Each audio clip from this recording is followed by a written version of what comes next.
Sin qui per presentare il sito del Consiglio regionale, una presentazione che non splasso una vora proprio perché contiene il Furlan, la nostra lingua mari, e tutto il sito è praticamente una visita virtuale al Consiglio regionale, che sono spiegate le funzioni del Consiglio regionale, ma anche i puesti del Consiglio regionale che sono una vora interessanti. Tante volte sai che in Friuli non si usa la Trieste magari per via di edifici, ma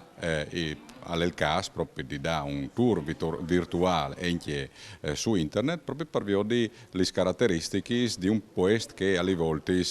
non si conosce bene. Se di tali funzioni,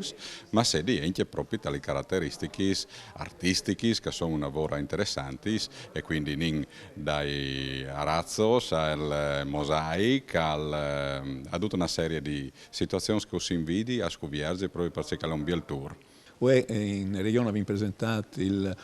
primo sito del Consiglio regionale in lingue minoritarie, sono il Furlan, il tedesco e il sloveno. È un atto di amore per le nostre lingue, per le nostre specialità. Il Consiglio regionale, il Presidente, è sempre donde a